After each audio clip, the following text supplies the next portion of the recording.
Este discurso oferece uma interpretação fascinante da história dos Estados Unidos, desde os peregrinos até a fundação da nação, vista como um projeto divino. Para quem estiver bem atento, perceberá claramente qual é os planos de Deus para restaurar o ser humano e estabelecer o reino celestial. Neste discurso apresenta uma teologia onde Deus necessita dos seres humanos para experimentar amor, vida e ideais através de relacionamentos recíprocos. Ele define bondade como total dar e mal como egoísmo, argumentando que a humanidade deve viver em prol dos outros, seguindo o exemplo de Jesus Cristo. O discurso propõe que Jesus foi um homem perfeito, não Deus, cuja missão de estabelecer uma família celestial foi interrompida pela crucificação, necessitando que Cristo venha novamente para completar a restauração da humanidade ao estado original de perfeição. O Pai conclama por uma revolução silenciosa, baseada na transformação do coração humano do egoísmo para o altruísmo, prometendo que esta mudança estabelecerá o reino do céu na terra através dos verdadeiros pais da humanidade. Então vamos ao discurso. Capítulo 14. A esperança de Deus para a América. 21 de outubro de 1973. Washington, D.C. Senhoras e senhores, eu gostaria de expressar mais uma vez esta noite meus agradecimentos por sua vinda para minha palestra. Meu tópico esta noite é a esperança de Deus para a América. Eu amo muito todos vocês, porque eu amo a Deus. E Deus ama a América e o povo americano. Tem sido um princípio fundamental da providência de Deus que, a fim de receber sua bênção, você deve primeiramente demonstrar seu merecimento dessa bênção. Por toda a história, houve muitas pessoas de retidão que demonstraram seu merecimento da bênção de Deus, que conduziram vidas sacrificais. Não obstante, sabemos que o mundo em que vivemos atualmente não é literalmente o reino de Deus. Aprendemos que a história humana começou no fundamento errado, no lado do mal. Este é o motivo pelo qual a Bíblia diz que o Deus deste mundo é Satanás. Tem sido a estratégia de Deus chamar campeões fora do mundo mal, a fim de restaurar o mundo e edificar seu reino. Para entender sua fórmula, examinaremos a história da providência de Deus. A família de Adão foi a primeira família na criação de Deus. Nesta família havia um homem, Abel, a quem Deus escolheu para ser seu primeiro campeão. Abel serviu Deus com todo o seu coração e se tornou o primeiro homem a dar sua vida pelo propósito de Deus. Mais tarde, Deus chamou Noé como seu campeão, e Noé realizou uma missão muito incomum. Deus orientou Noé para construir um barco, e ele teve que construí-lo no topo de uma montanha. Agora, é apenas bom senso que na construção de um barco, você necessite de um estaleiro com alguma água. Mas as instruções de Noé era construir a arca no topo de uma montanha, ao invés de fazê-lo na beira do mar ou ao lado de um rio. Quantos de nós aqui poderíamos aceitar esse tipo de missão? Quantos de nós poderíamos obedecer a tal comando e se colocaria a trabalhar sem uma única parcela de dúvida? No tempo de Noé, ninguém pôde acreditar que Noé havia recebido um comando de Deus, e nem mesmo o aceitaram em sua missão de revelar a vinda do julgamento pelo dilúvio. Vocês podem imaginar como Noé parecia para o povo de seu tempo? Por 120 anos ele subia e descia essa montanha trabalhando em seu barco. Alguma das senhoras na plateia gostaria de pensar sobre si mesma na posição da esposa de Noé? Eu não acho que você seria uma esposa muito feliz. A esposa de Noé deve ter preparado e embalado a cesta de almoço dele todos os dias, utilizando apenas um pouco de comida. Noé estava tão ocupado com a arca que não podia encontrar tempo para prover sua família. Em poucos meses as brigas familiares devem ter começado, mas não foi apenas por 12 meses ou 12 anos que a esposa de Noé teve que suportar esta situação, mas por 120 anos, porque então Deus pediu para Noé tão incompreensível missão. Por que Deus teve que trabalhar desta maneira? Há uma razão. É por causa do mal. Deus não pode habitar junto com o mal. A direção de Deus é 180 graus contrária à direção do mal. Deus detesta o mal. Deus não pode aceitar as coisas que o mundo mal aceita. Por isso, Deus não quer ter nada com o mundo mau, ou com o que está estragado pelo mal. Todos somos a imagem de Deus, e podemos encontrar características semelhantes às de Deus em nossa natureza humana. Considere que você tem um inimigo por quem tem fortes sentimentos. Você não quer nem mesmo olhar para essa pessoa. Da mesma forma, Deus não tem nada com o mundo mau, o mundo satânico. Portanto, ao lidar com isto, Ele escolhe formas frequentemente incompreensíveis para o homem. Deus também testa a fé do homem. Ele não pode fazer isto pedindo apenas coisas comuns para as pessoas. Devemos estar dispostos a concordar com as instruções extraordinárias de Deus. Devemos demonstrar fé absoluta em Deus. Esta não é uma tarefa fácil. O povo pensou que Noé era um homem louco para construir a arca. Ninguém soube que ele ocupava a posição central aos olhos de Deus. Não apenas Noé, mas outros homens de Deus parecem agir de formas peculiares quando são observados do ponto de vista mundano. Observemos Abraão. Deus chamou Abraão não a partir de uma família encabeçada por um homem de Deus, mas a partir do lar de um fabricante de ídolos, e ordenou a ele para se separar de seu mau ambiente e deixar sua terra natal. Deus queria que Abraão se tornasse seu campeão. Este foi o comando pessoal de Deus. Se Abraão tivesse então discutido este assunto com seu pai, o fabricante de ídolos teria indubitavelmente perguntado a ele: "Você está louco?" Abraão sabia muito bem sobre o que ocorreria se mencionasse qualquer coisa sobre sua instrução recebida de Deus. Quem teria acreditado nele? Sua missão não era apenas dizer olá para seu vizinho da porta ao lado. Deus o instruiu para viajar para uma terra estranha, tão longe quanto o Egito. Então a decisão de Abraão foi uma só, baseada em sua fé e sua confiança em Deus. Apenas pela fé ele fez sua decisão e partiu, com nada em sua mente exceto seguir o comando de Deus. Eu sei que ele fugiu no meio da noite. De repente ele se encontrava vagando como um cigano. Ele viveu em abnegação. Ele teve que abrir mão de tudo. Os campeões de Deus têm uma característica em comum. Eles iniciam suas missões negando a si mesmos e ao seu ambiente. O filho de Isaque, Jacó, não foi exceção. Jacó era um homem com muita força de vontade a serviço de Deus. Ele queria abrir um caminho exemplar, realizando algo que nenhum outro poderia duplicar. Na Bíblia, há muitas histórias sobre Jacó. Uma descreve um ato muito esperto, quando ele comprou de seu irmão mais velho o direito da primogenitura em troca de um prato de sopa. E mais tarde, ele roubou a bênção de seu pai, que pretendia dá-la para seu filho mais velho Esaú. Neste incidente, Jacó sabia sem sombra de dúvidas que faria de seu irmão mais velho um inimigo. Não obstante, ele o fez. Esse anseio em Jacó, esse ardente desejo pela bênção de Deus, era tão forte em seu coração que Deus realmente foi confortado. Após obter a bênção de Isaque, Jacó então escapou da ameaça de ser morto por seu irmão mais velho quando ele fugiu de sua terra natal, indo para a terra estrangeira de Harã. Por 21 anos, Jacó suportou uma vida de tribulação em Harã. Durante esse tempo, Jacó foi repetidamente enganado por seu tio Labão. 10 vezes Labão enganou Jacó, e Jacó não reclamou nem mesmo uma vez. Ele apenas perseverou e esperou pelo dia quando ele pudesse retornar para sua terra natal abençoada.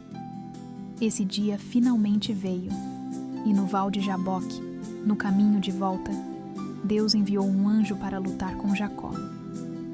Agora considerem isto. Um anjo de Deus de repente apareceu para Jacó e se tornou um inimigo terrível. Deus estava realmente pressionando Jacó e testando a força de sua fé. Jacó teve que lutar com o anjo. E ele lutou. Jacó não parou de lutar por toda a noite. Ele nunca desistiu. E então Deus soube que a determinação de Jacó era lutar até o fim, mesmo até a morte. Mesmo quando o anjo bateu no osso de sua coxa, deslocando-o, Jacó ainda não desistiu a despeito da dor. Jacó finalmente venceu o teste. O anjo de Deus se rendeu e disse a ele: "Não te chamarás mais Jacó, mas Israel, porque tens lutado com Deus e com os homens, e tens prevalecido." Gênesis 32, 28. Mais tarde, Deus escolheu Moisés como seu campeão.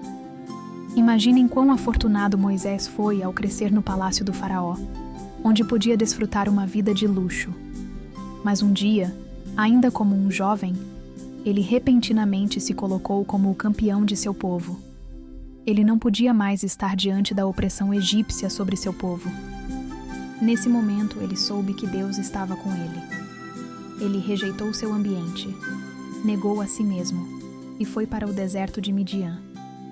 Ele esperou por sua missão definitiva por 40 anos, perseverando e se tornando merecedor da bênção de Deus.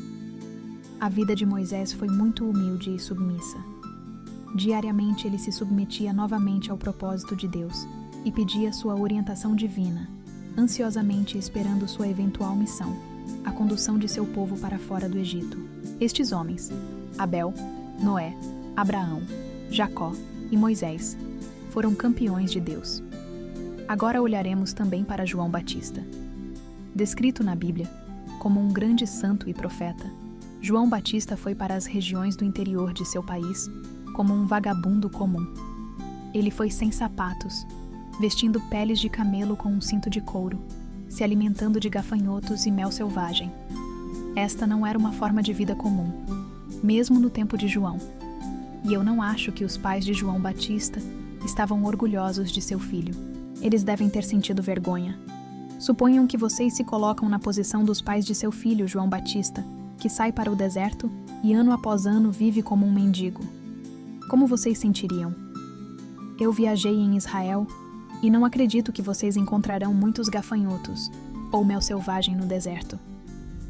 João Batista teve muitas vezes que pedir por sua comida. Imagine ele vestindo uma pele de camelo, metade de seu corpo exposto, descalço e com uma barba, indo de um lugar para outro mendigando por comida. Se eu viesse aqui ao palco esta noite descalço, com uma barba e vestido com uma pele de animal, e então falasse que estava proclamando a palavra de Deus, estou seguro de que vocês achariam que eu estava louco. Continuemos seguindo esta linha e examinemos a situação do próprio Jesus Cristo. Estou seguro de que há muitos cristãos devotos entre vocês que têm várias opiniões sobre a vida de Jesus. Como vocês imaginam a aparência de Jesus? O que Jesus estava fazendo durante os 30 anos antes de seu ministério público? Ele esteve estudando em um colégio? A Bíblia não diz nem mesmo se ele foi para uma escola elementar. Ele era um trabalhador, um auxiliar de carpinteiro. Há tanto para saber, tantas verdades escondidas na Bíblia que não estão escritas explicitamente. Se eu revelasse alguns destes segredos, estou certo de que vocês estariam surpresos. Embora eu conheça estas coisas, eu não poderia lhes contar estas histórias tão rapidamente. Vocês então poderiam perguntar: como você sabe tais coisas? Eu as aprendi a partir de Jesus. Sim, e aprendi a partir de Deus. Lembrem-se, no tempo de Noé ninguém pôde acreditar em Noé. No tempo de Abraão, ninguém pôde acreditar em Abraão. Justamente por isso, embora eu honestamente conte a vocês o que realmente aconteceu no tempo de Jesus, ninguém acreditaria facilmente em mim. A partir do ponto de vista da sociedade daqueles dias, Jesus era um filho sem pai, um filho ilegítimo. Aos olhos de Deus, ele foi concebido pelo Espírito Santo, mas não há nenhuma maneira de provar isto para o povo. Por isso, fixem seus pensamentos em uma vertente realista e apenas analisem o que irei dizer. Maria concebeu Jesus antes de se casar. Sob a lei judaica, tal mulher seria condenada à morte por apedrejamento. José sofreu constrangimento por causa da situação de Maria e silenciosamente esperou até o momento certo para se separar dela. Então, um anjo apareceu para José e disse a ele: "Você deve tomar Maria como sua esposa. Não a condene, pois ela tem uma missão especial recebida de Deus."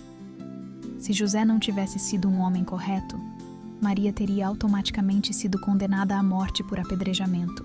Agora, vocês acham que José poderia ter discutido este assunto com seus pais dizendo: "Mãe e pai, minha futura esposa, minha noiva, concebeu um filho, mas um anjo disse que essa é a vontade de Deus. Por isso eu devo tomá-la como minha esposa e cuidar dela? O que os pais de José teriam dito? Há muitos casais mais velhos em nossa plateia. Se coloquem na posição dos pais de José. Vocês não teriam acreditado em José se ele falasse tais coisas. Novamente, José teve que tomar uma decisão solitária. Sem discutir o assunto com ninguém, ele tomou sua noiva e foi para algum lugar secreto. Estou certo de que José seguiu através de um período de muita dificuldade, no qual ele estava cheio de suspeitas sobre Maria. José deve ter perguntado para sua futura esposa: Maria, somos íntimos e não temos nenhum segredo um com o outro. Agora me conte o que realmente ocorreu com você. Quem é o verdadeiro pai do bebê em seu ventre? Estou certo de que qualquer esposo estaria muito curioso sobre este assunto. Se eu estivesse na posição de José, teria feito esta pergunta para Maria. Mas Maria estava dizendo a verdade quando disse: Eu realmente não sei quem é o pai desta criança. Ela foi concebida por Deus. Quantos de nós poderíamos acreditar nesta afirmação? É mais fácil acreditar agora, porque sabemos quem é Jesus, mas este não era o caso durante o tempo da vida de Jesus. Portanto, José tinha certas suspeitas e tinha o sentimento de coração ferido. Ele pensou: minha esposa não está sendo verdadeiramente honesta comigo. Por causa destas circunstâncias, havia tumulto emocional e revolta até na família de Jesus, mesmo após seu nascimento. Um exemplo em particular testemunha este fato. Um dia Jesus encontrou sua mãe em um banquete de casamento na Galileia, e Maria informou Jesus que havia acabado o vinho. Ele então chamou sua mãe, dizendo: Mulher, que tenho eu contigo? João 2:4. O ponto é, ele não disse: Mãe, mas ao invés ele chamou: Mulher.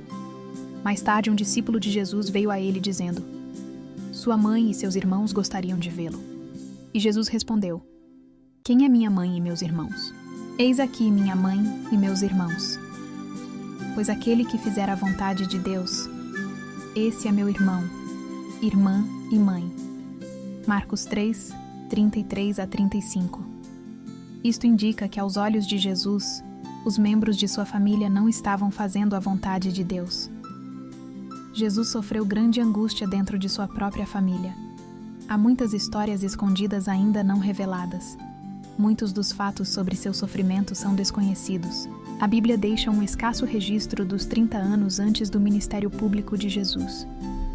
Se este fosse um registro glorioso, podemos estar certos de que Deus e os discípulos de Jesus o teriam revelado. Mas Jesus viveu em tristeza e aflição. Ele foi uma figura obscura por 30 anos.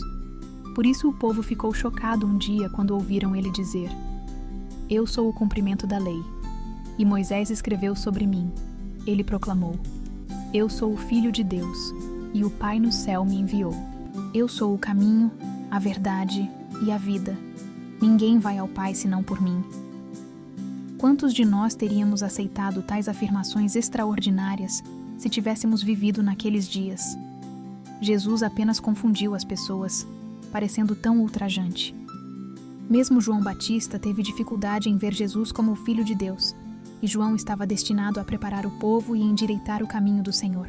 Hoje é muito mais fácil aceitar Jesus Cristo como o Filho de Deus, porque por 2000 anos o cristianismo o tem glorificado como Deus. Mas naqueles dias, os mais velhos não o aceitaram, e nem mesmo os sacerdotes o aceitaram.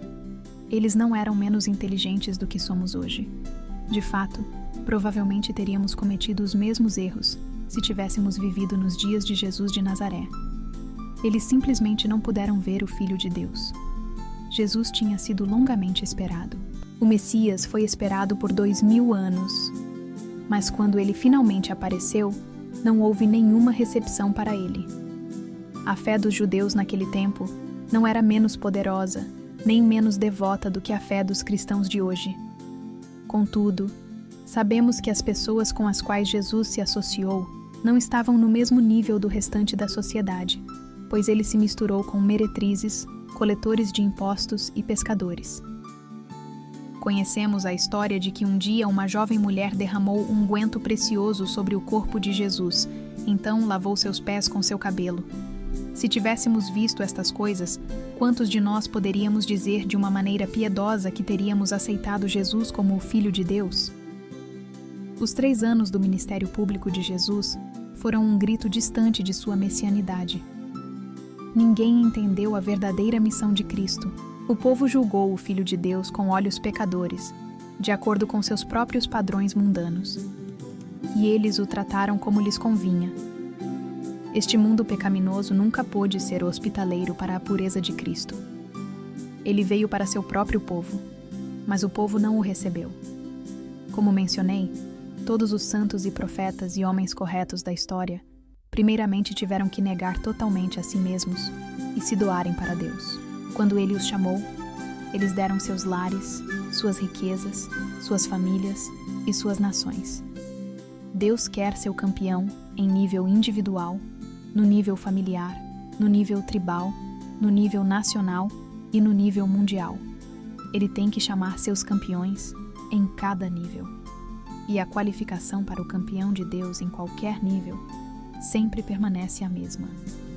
Ele necessita de fé absoluta e incansável para seguir o comando de Deus onde quer que isto possa conduzir. Deus necessita total obediência para sua vontade. Devemos examinar, então, o que é a vontade de Deus?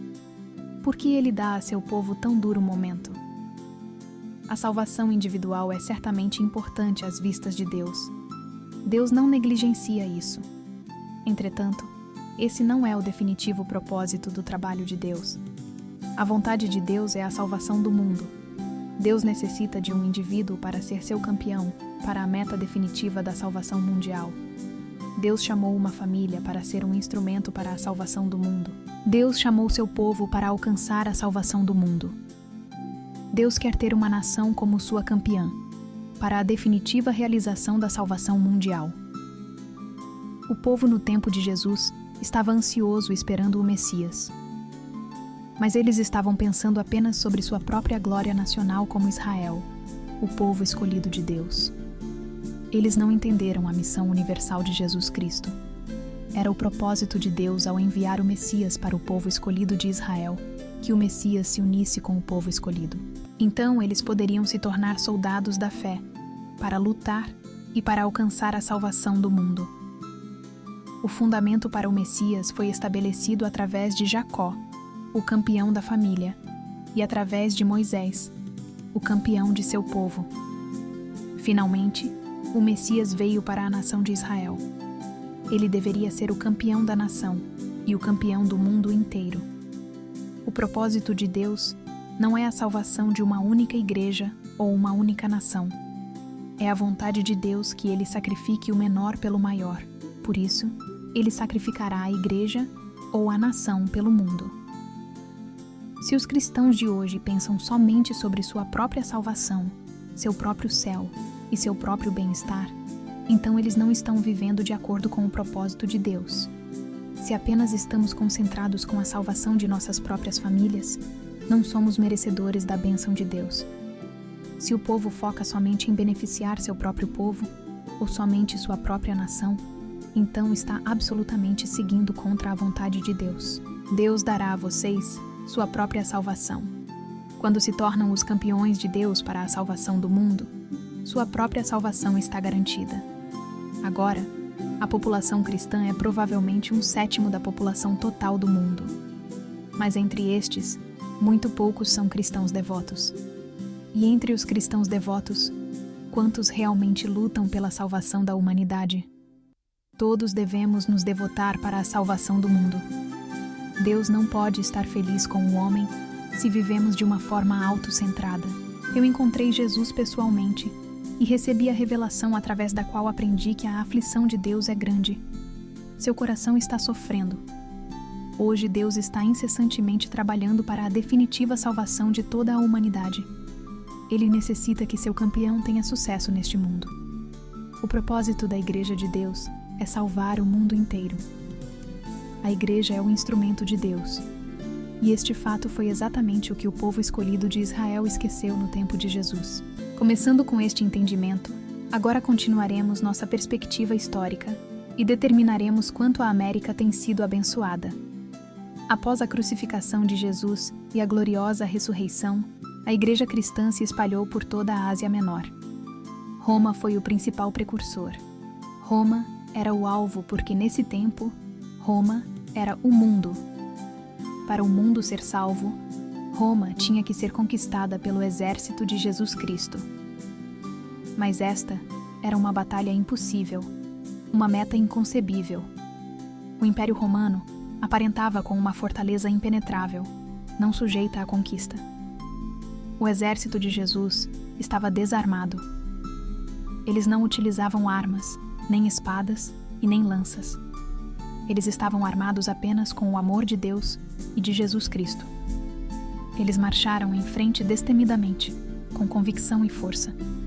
Eles pagaram o preço com sangue e sacrifício. Não pode haver nenhum exército mais forte do que aquele que não teme nem a morte. Nenhum inimigo é invencível contra um exército de fé. A história é testemunha das ações desse exército de Jesus. O Império Romano caiu finalmente, e Jesus conquistou Roma. O catolicismo romano se tornou o centro da providência de Deus da salvação mundial. O Papa estava na posição para se tornar o campeão de Deus. Entretanto, na Idade Média, grande corrupção apareceu na Igreja, e o cristianismo desintegrou seu espírito. A hierarquia da Igreja medieval estava interessada em seu próprio poder, sua própria autoridade e seu próprio bem-estar. A Igreja desfrutou formidável poder, tanto politicamente quanto economicamente. A hierarquia preservou este poder, abusou deste poder e esqueceu do propósito de Deus. Eles se agarraram tenazmente às suas posições e cruelmente perseguiram quaisquer opositores. Os líderes da Igreja reivindicaram a linhagem dos discípulos de Jesus. Contudo, eles não puderam se elevar além de seus próprios pecados. O espírito cristão nestes homens estava absolutamente sepultado, mas Deus teve que continuar em frente. Ele nunca está satisfeito com menos do que uma total resposta. A Igreja necessitava de reforma, por isso a reforma religiosa veio. Martinho Lutero lançou a nova reforma protestante e fez tremular as bandeiras da insatisfação que rapidamente varreu toda a Europa, em uma tempestade de revolta contra o poder da Igreja. Estes protestantes negaram a velha Igreja de seus pais. Por toda a terra, pessoas de retidão se determinaram a obter liberdade das velhas doutrinas e práticas. Elas queriam adorar a Deus, não a Igreja. Igualdade aos olhos de Deus era sua reivindicação. Comunicação direta com Deus era seu desejo. Estas pessoas ajudaram a Deus a trazer o mundo passo a passo para mais próximo da meta definitiva de salvação. Mais tarde, na Inglaterra, o povo novamente protestou contra a intolerável corrupção da Igreja autocrática. Havia um clamor pela purificação da Igreja da Inglaterra. O movimento puritano começou e se espalhou rapidamente mesmo em meio à grande perseguição. Estes novos empreendedores ameaçavam os líderes da Igreja estabelecida, que utilizou de todos os meios para suprimir o novo movimento. Aqueles que queriam verdadeiramente a liberdade para adorar, logo tiveram que fugir ou foram aprisionados. Seu espírito era forte, mas eles não tinham suficiente poder para resistir e nem mesmo algum lugar para retornar. Eles fugiram para a Holanda. E eles ainda esperavam por algum novo mundo, algum novo céu e nova terra, onde poderiam encontrar liberdade para adorar a Deus. A América deve ter parecido atraente para aqueles que estavam sonhando com um novo mundo. Embora a América fosse um território desconhecido, lhes prometia a liberdade de adorar que almejavam. Os puritanos sentiam um forte desejo de criar uma comunidade própria. A América parecia um lugar ideal, por isso eles tomaram uma decisão corajosa de se aventurar para lá. Eles se lançaram na traiçoeira viagem através do Atlântico. Eles arriscaram suas próprias vidas, encontrando força em sua fé, a qual era mais forte do que suas próprias vidas. Pensem sobre isto. Eles tiveram que desistir de seus familiares, seus parentes, seu ambiente e de seu país, e saíram em direção a uma terra desconhecida. Sua única esperança estava em Deus. Cada passo que eles davam dependiam de Deus. Sua jornada era longa e houve muitas tempestades. Eles oravam incessantemente para Deus. Eles não tinham mais como retornar. Eles se voltaram para Deus. Quando estavam doentes e agonizando durante a viagem, eles não tinham nenhum remédio para tomar, nem médico para cuidar deles. Eles se voltavam para Deus. Aqueles homens e mulheres peregrinos eram uma unidade com Deus. E assim foi como eles sobreviveram. Se coloquem na posição deles de total confiança em Deus. Que fé maravilhosa! Estou certo de que a fé dos peregrinos tocou o coração de Deus. E quando Deus é movido, Ele oferece promessas. E quando Ele faz promessas, Ele as cumprirá. Deus se determinou a dar a este povo, fiel à coisa que mais eles queriam: liberdade de adorar. Ele então se determinou a dar a eles ainda mais. Estou certo de que vocês sabem, como eu aprendi, que o navio Mayflower chegou em Plymouth Rock, na Nova Inglaterra, no final do inverno. Novembro na Nova Inglaterra faz bastante frio. O destino dos recém-chegados poderia ter sido reduzido apenas pela fome, porque havia tão pouca comida para comer. Dado este fato, isto realmente me inspira a saber sobre o estoque de grãos no Mayflower, o qual eles não tocaram, embora estivessem sofrendo de fome até a morte. Eles preservaram estes grãos para plantar na próxima primavera. Este foi um supremo exemplo de sacrifício. Eles preferiam morrer esperando o amanhã, ao invés de agir em desespero, por apenas mais uns poucos dias de vida. Os peregrinos vieram para esta terra, cheios de propósito e esperança. Eles sabiam que este propósito era mais importante do que preservar suas próprias vidas. Nada poderia ter dado a eles este tipo de coragem, este tipo de dedicação, este tipo de espírito sacrificial, à exceção de sua fé em Deus. Quando eles chegaram em Plymouth, os 41 homens que haviam sobrevivido à viagem ficaram juntos e organizaram suas ideias para um governo. O resultado foi o Pacto de Mayflower, que foi assinado. Em nome de Deus, amém. Esta é realmente uma história maravilhosa. Este pequeno grupo de pessoas deixou a Europa com sua esperança estabelecida em Deus. Eles cresceram e morreram em Deus. Eles sobreviveram em Deus. Eles formaram seu primeiro governo e assinaram seus documentos oficiais, em nome de Deus. A história dos primeiros peregrinos é única de seu tipo na história de Deus. Ela se ajusta ao padrão das pessoas de retidão da história, tais como Abraão, Isaque e Moisés. Estes peregrinos foram os Abraãos da história moderna. Por isso, eles tiveram que suportar muitas dificuldades mesmo após o Pacto de Mayflower ser assinado. Durante o primeiro inverno na América, a população dos fortes sobreviventes do Mayflower foi reduzida à metade. Cada dia esse inverno trouxe uma dolorosa separação daqueles entes amados. Um por um, estes corajosos pioneiros morreram. Contudo, suas vidas desde a manhã até a noite, do crepúsculo ao entardecer, estavam centradas na vontade de Deus. Deus era seu único conforto, sua única esperança e sua única segurança. Deus era o principal parceiro para eles. Este foi um exemplo de tão raro e puro grupo de pessoas de Deus. Eles demonstraram fé incansável, e Deus deu a eles poder e coragem. Eles nunca perderam sua confiança em Deus e sua visão de futuro. Seu propósito ao vir para a América era edificar uma nação onde Deus pudesse residir, onde eles pudessem compartilhar realmente companheirismo uns com os outros e desfrutar do companheirismo de Deus. Tudo isto estava de acordo com a providência de Deus, porque ele necessitava de uma nação para servir como sua campeã para a definitiva e permanente salvação do mundo. Assim, outro milagre veio para os peregrinos. Quando eles eram apenas uns poucos sobreviventes e sua população havia se espalhado, os índios poderiam facilmente ter os esfolado com um só golpe. Mas novamente Deus os protegeu. O primeiro grupo de índios que os sobreviventes do Mayflower encontraram não era hostil. Os índios deram boas-vindas aos colonos. Se os peregrinos tivessem sido destruídos nesse tempo, provavelmente não teria havido nenhuma América para Deus. Deus interveio para salvar seu povo aqui na América. Esta é minha convicção.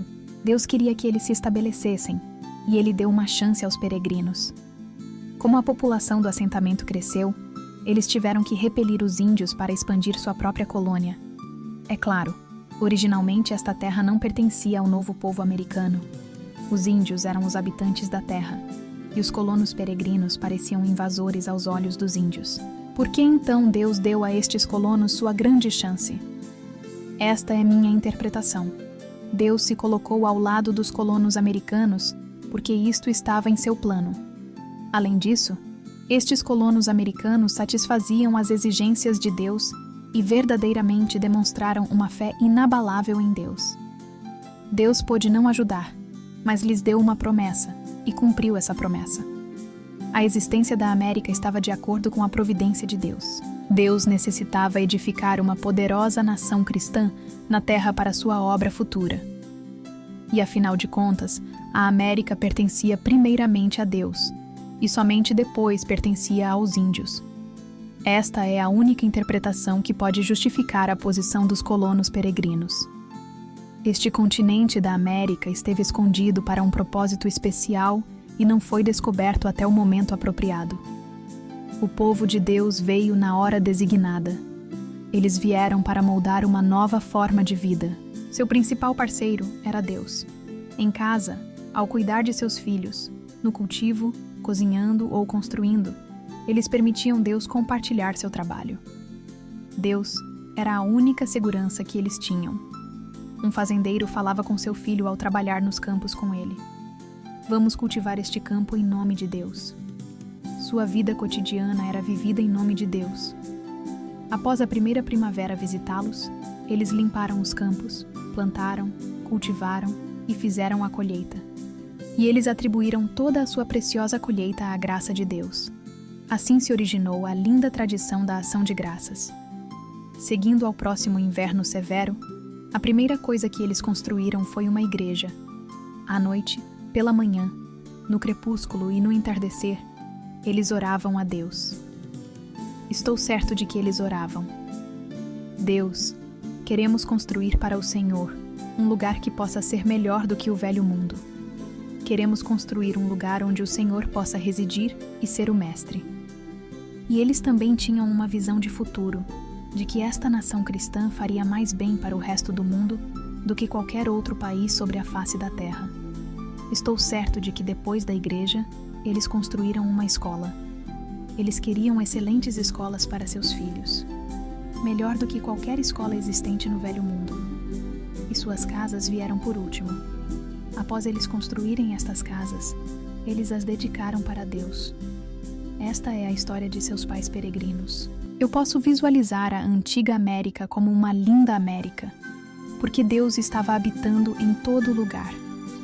Na escola, na igreja, na cozinha, na rua, em qualquer reunião ou mercado, Deus estava habitando. Eu compreendo que na América vocês estão se aproximando ao aniversário de 200 anos de sua nação. Por isso, vamos examinar o povo que conduziu o movimento de independência neste país em 1776.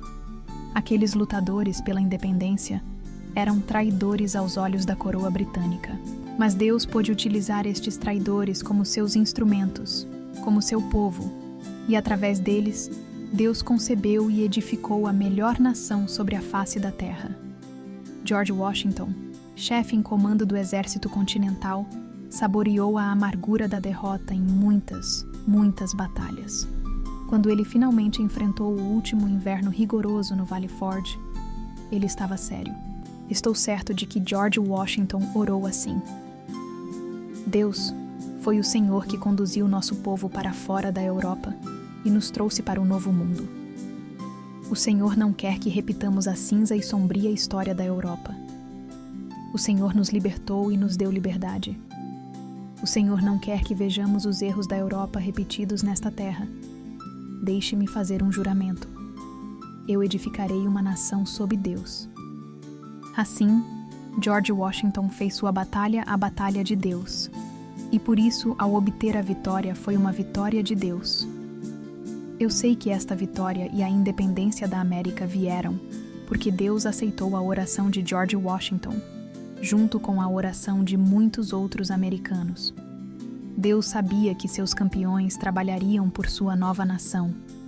Mas George Washington não tinha nada com o que trabalhar. E o exército britânico tinham tudo: poder, autoridade, tradição e equipamentos. Eles eram orgulhosos de sua força militar. O exército continental americano não tinha nenhuma munição e poucos soldados. George Washington finalmente tinha uma única arma: fé em Deus. Eu acredito que a posição de George Washington é paralela à posição de Davi na luta contra o gigante Golias. Davi venceu sua batalha em nome de Deus. Ambos pediram para Deus derrotar seus inimigos. Cada um deles colocou todo o seu coração, todo o seu ser, todo o seu espírito de sacrifício na batalha e venceram. Agora é um fato significante que, por toda a história, o povo de Deus nunca pôde ser abençoado em sua própria terra natal. Deus os moveu de sua terra natal e os estabeleceu em um solo estrangeiro, e lá eles puderam se tornar o povo e a nação de Deus. De acordo com esse padrão, o povo americano viajou com fé a partir de sua terra natal. Vieram através do oceano para o Novo Mundo, e aqui receberam a bênção de Deus. Deus tinha um plano definido para a América. Ele precisava ter esta nação próspera como uma nação sob Deus. Com Deus nada é impossível. Assim, fora da realidade da impossibilidade, a independência da América se tornou um fato, e sobre este fundamento veio grande prosperidade. O exército britânico lutou por seu rei. Para eles, a coroa britânica era suprema. O exército americano lutou por seu rei. Deus era seu único rei, e somente ele era supremo. O Novo Mundo foi pioneiro em nome de Deus. A América é chamada a Terra da Oportunidade. Aqui está o solo no qual o povo encontrou oportunidade em Deus. A tradição cristã é a mais linda coisa para os estrangeiros apreciarem quando vêm para este país. Eu aprendi que todos os dias seu congresso é iniciado com oração. Seu presidente é empossado no cargo jurando com a mão sobre a Bíblia. Um dia eu visitei uma pequena sala de oração no edifício de seu Capitólio. Quando seus líderes têm importantes decisões para tomar, eles vêm para este local, se ajoelham humildemente diante de Deus e pedem sua ajuda. Há um vitral em uma janela que descreve George Washington de joelhos em oração. Aqui eu vi a verdadeira grandeza da América. Desde os altos escalões do Congresso até aos rústicos costumes do interior, as evidências da dependência de Deus podem ser vistas em todo lugar na América. A este respeito, a América é uma nação sem igual. Até mesmo seu dinheiro, suas cédulas e moedas, são impressas com tão bela inscrição: em Deus nós confiamos. Nenhuma outra nação faz tal coisa. Então, de quem é o dinheiro? É seu dinheiro? É dinheiro americano?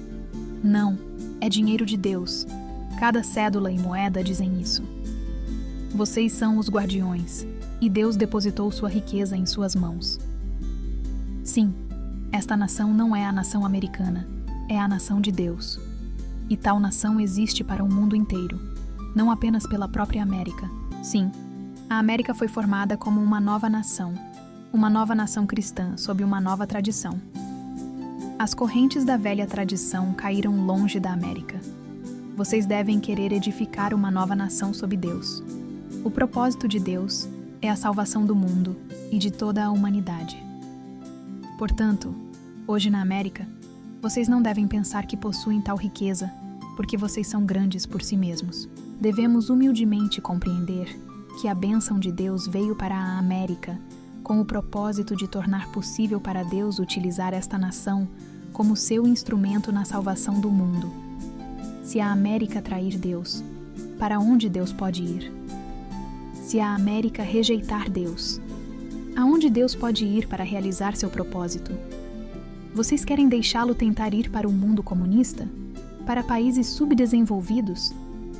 Deus quer ter a América como sua base, a América como seu campeão. E a América começou no espírito sacrificial, perseguindo o propósito de Deus. A América deve consumar sua história com o mesmo espírito sacrificial, pelo propósito de Deus. Então, a América permanecerá para sempre. Deixem-me comparar dois exemplos notáveis. O povo que veio para a América para a América do Norte, veio em busca de Deus e de liberdade de adorar. O exclusivo motivo dos primeiros colonos era Deus. Quando eles vieram por Deus, eles não encontraram somente Deus, mas eles também encontraram liberdade e riqueza. Ao mesmo tempo, muitos povos foram para a América do Sul. Seu exclusivo motivo era encontrar ouro. A América do Sul é uma terra fértil, não menos do que o continente norte-americano. Mas quando a motivação colonial era ouro, eles não encontraram nem ouro, nem Deus, e nem liberdade. E os países da América do Sul permanecem como nações subdesenvolvidas. A América é o milagre da história moderna. Vocês edificaram a nação mais poderosa na história em um curto tempo. Este milagre foi possível somente porque vocês trabalharam duro? Certamente vocês trabalharam duro. Entretanto, trabalho duro não é explicação suficiente. Se Deus não tivesse sido o principal parceiro, a América de hoje não teria sido possível. Deus desempenhou um papel primordial na história americana. E isto, Ele quer que a América saiba. O tempo chegou para o povo americano ser despertado. Por causa do nobre início deste país, Deus enviou sua bênção e promessa. A devoção sacrificial de seus antepassados foi o fundamento para a bênção de Deus. Se vocês traírem seus antepassados, se vocês traírem Deus, há um único caminho para a América a seguir. Será seguir para a destruição. Sendo que a América foi edificada nos pilares da fé em Deus, se Deus se mover para fora da vida americana, sua nação estará sem suporte. Seu declínio será rápido. Colhemos o que semeamos. Hoje, o mundo está dividido em dois grandes campos, e uma luta global está diante de nós. Por que este fenômeno ocorreu? A história foi semeada no tempo de Jesus. Jesus era a semente da história. Sua crucifixão foi o semear. Havia 2 ladrões crucificados com Jesus, um ao seu lado direito e um no seu lado esquerdo. Sendo que Jesus foi para o céu através da cruz, no tempo da colheita, ele retornará através da cruz. As circunstâncias no tempo da crucifixão de Jesus formam o padrão que será repetido em escala global quando o tempo de seu retorno chegar. E esse tempo é agora. Hoje, estamos cientes de que o comunismo é um forte poder neste mundo. Os comunistas dizem, não há Deus. E o mundo democrático ou mundo livre diz, Deus existe. Por que em política chamamos a facção democrática de direita e a facção comunista de esquerda? De onde veio esta terminologia? Há uma definitiva razão observando a partir da perspectiva histórica que estamos seguindo. Isto já estava determinado no tempo da crucifixão de Jesus. O ladrão crucificado ao lado direito de Jesus prefigurava o mundo democrático, e o ladrão crucificado no lado esquerdo de Jesus representava o mundo comunista. O ladrão do lado esquerdo condenou Jesus mesmo na cruz, dizendo, não és tu o Cristo? Salva-te a ti mesmo e a nós. Lucas 23:39. Ele estava dizendo, se você realmente fosse o Filho de Deus, desceria e salvaria a si mesmo e a mim. Jesus ficou em silêncio. Ele não respondeu a este homem. Havia também um defensor de Jesus, o ladrão da direita. Ele disse para o ladrão da esquerda, nem ao menos temes a Deus, estando na mesma condenação, e nós, na verdade, com justiça, porque recebemos o que os nossos feitos merecem, mas este nenhum mal fez. Lucas 23:40-41. Que fé foi demonstrada por este homem no lado direito da cruz? Ele esqueceu sua própria morte e defendeu Jesus. Que ato nobre! E Jesus respondeu, em verdade te digo que hoje estarás comigo no paraíso. Lucas 23:43. Neste momento, a semente foi semeada pelo ladrão do lado esquerdo, de que o mundo que nega a Deus viria a existir, o mundo comunista de hoje. E a semente para a existência de um mundo temente a Deus foi semeada pelo ladrão do lado direito. O mundo livre está na posição do ladrão do lado direito. E a América é o centro dessas nações do mundo livre tementes a Deus. A América foi escolhida como a defensora de Deus, onde quer que o comunismo diga ao mundo, não há Deus. É a posição da América dizer para os comunistas, sobre o que vocês estão falando? Deus existe. Deus reside exatamente aqui conosco. A América está assumindo esta posição? Não. A América de hoje está rapidamente se tornando autocentrada e distante de Deus. A América não parece se preocupar com o resto do mundo. Mas vocês devem dar a América para o resto do mundo como um campeão para Deus. Quando a América ajudava os outros, enviando missionários e mais ajuda para os povos com fome, ela desfrutou sua idade dourada. A confrontação com o comunismo poderia ser feita de uma posição de força naquele momento. Mas hoje a América está se retraindo. Não é apenas fatalidade que grandes tragédias estão constantemente atingindo a América e o mundo, tais como o assassinato do presidente Kennedy e a súbita morte do secretário-geral Hammarskjöld das Nações Unidas, ambos na mesma década. O espírito da América tem declinado desde então. A menos que esta nação e a liderança desta nação viva para a missão ordenada por Deus, muitas dificuldades a infestarão. Deus está começando a deixar a América. Esta é uma advertência de Deus. Em nosso tempo, todos os cristãos deveriam ser campeões mundiais, destinados a realizar por Deus o papel do ladrão do lado direito. Os cristãos devem se levantar e estarem dispostos a lutar pela salvação do mundo. Mas os cristãos de hoje estão ocupados aprimorando suas denominações separadas e buscando os interesses das igrejas. Devemos nos unir com a vinda do Senhor. O fim do mundo significa que o tempo da chegada do Senhor do segundo advento está próximo. Ele deve ter uma base em algum lugar, algum fundamento preparado sobre o qual ele possa começar a realizar sua missão. A América está destinada a ser essa base, mas a América está profundamente em dificuldades. Quando eu vim pela primeira vez para a América, eu fui para Nova York e fiquei na Quinta Avenida durante a hora do movimento. De repente, lágrimas começaram a rolar por meu rosto.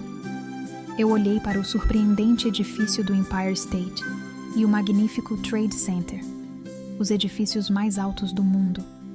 Mas eu me perguntei: Deus reside nesses edifícios?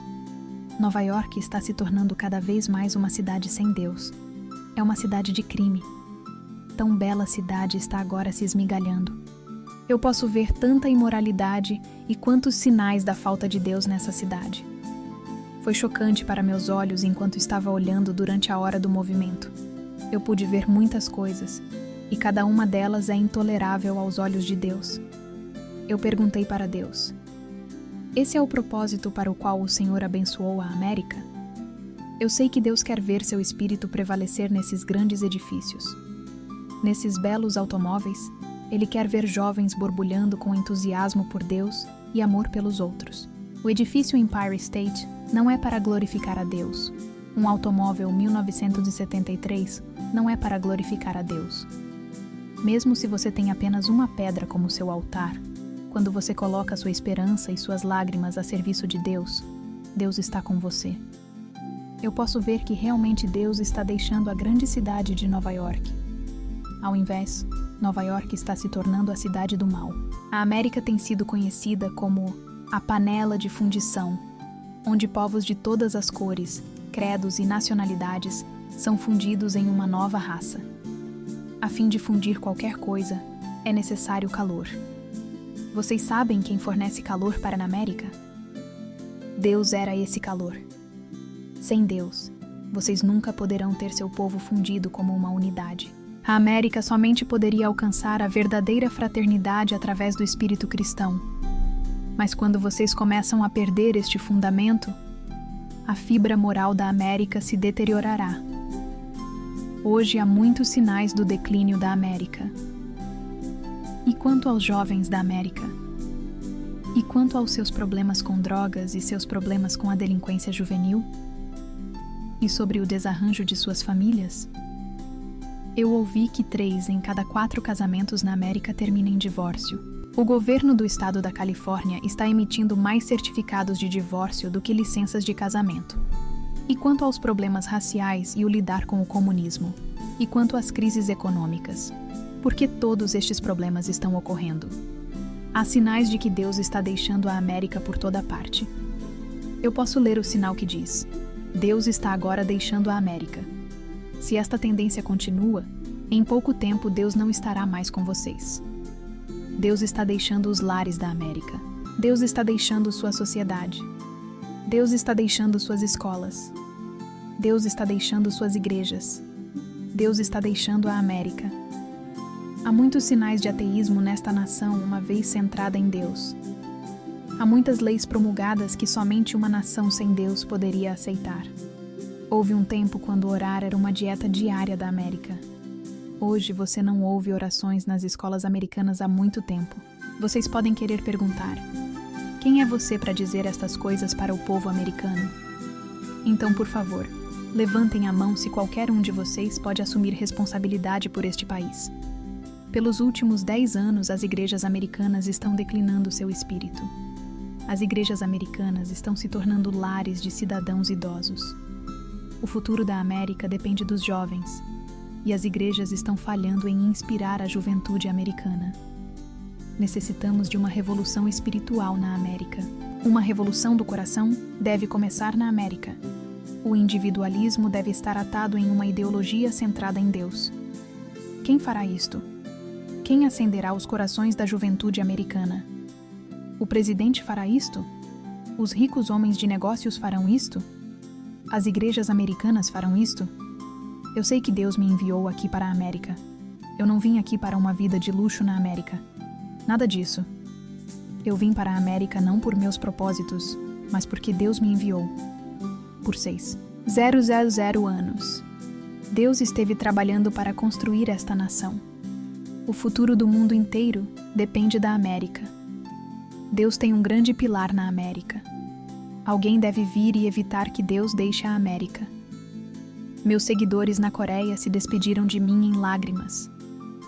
Eu sei que ainda há muitas coisas para fazer na Coreia, mas trabalhando somente na Coreia, a salvação mundial demoraria.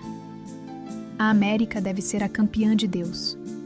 Eu sei claramente que a vontade de Deus está centrada na América. Eu vim da Coreia, desisti de meu ambiente na Coreia, tal como muitos povos fizeram na história da providência de Deus. Eu não venho para este país para fazer dinheiro. Quando eu vim para a América, eu comprometi minha sorte, minha família e toda a minha vida com a América. Eu vim para um novo país onde posso servir à vontade de Deus. Devemos ser humildes. Devemos iniciar a partir deste momento o maior movimento sobre a terra, o movimento para trazer Deus de volta ao lar, todo o seu orgulho, sua riqueza, seus carros e suas grandes cidades são como pó sem Deus. Devemos trazer Deus de volta ao lar. Em seus lares, suas igrejas, suas escolas e sua vida nacional, nosso trabalho pelo propósito de Deus deve começar. Vamos trazer Deus de volta e façamos a presença de Deus na América uma realidade viva. Eu iniciei um movimento jovem que é provavelmente o único deste tipo na história dos Estados Unidos. Este é um novo movimento peregrino. Parece estranho que um homem da Coreia esteja iniciando um movimento jovem americano por Deus? Quando você tem um membro de sua família doente, um médico vem de fora de sua casa. Quando sua casa está em fogo, os bombeiros vêm de fora. Deus tem uma estranha forma de realizar seu propósito. Se não há alguém na América que satisfaça suas necessidades, não há razão pela qual alguém de fora não possa realizar esse papel. A América pertence àqueles que mais a amam. Os simples números da população cristã na América não são impressionantes. Vocês não podem impressionar Deus com números, mas apenas com fervorosa fé. O padrão é a qualidade da fé de Abraão.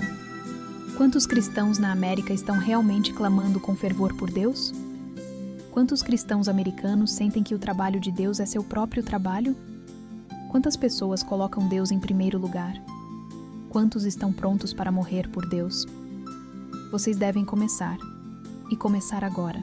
Mesmo sob perseguição, vocês devem começar.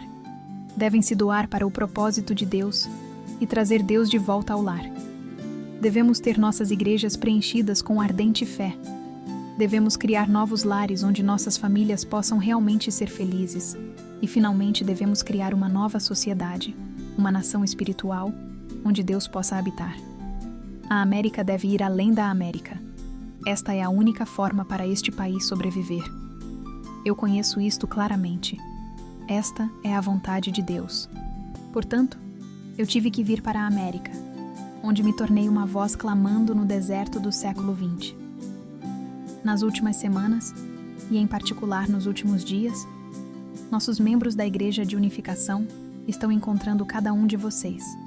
E não apenas uma vez, 2 vezes ou 3 vezes. Estou certo de que vocês estão quase cansados deles. Mas se coloquem nas posições destes jovens. Por que eles estão fazendo isto? Isto traz qualquer lucro financeiro para eles? 85% dos jovens em nosso movimento são estudantes graduados. Eles são capazes de ganhar dezenas de milhares de dólares por ano, mas ao invés, eles estão nas ruas pedindo para que vocês venham para estas conferências. Seus corações estão compassivos. Eles têm um propósito. Eles querem salvar a América. Eles querem trazer Deus de volta para a América, e eles sabem que servindo o mundo podem salvar a América. Estes jovens estão aqui para reacender o espírito da América. A América tem uma grande tradição. Todos vocês devem reavivá-la. Necessitamos um novo movimento de peregrinos com uma nova visão. Isto é inevitável, porque Deus não deixa alternativa para a América. Vocês não têm nenhuma outra direção para a qual seguir. O novo movimento peregrino vem, não somente para a América, mas para o mundo. Em outras palavras, o movimento para a salvação do mundo deve começar neste país. A América é a base, e quando a América realiza sua missão, vocês serão eternamente abençoados. Esta é a esperança de Deus para a América. Esta é a ardente esperança de Deus para vocês.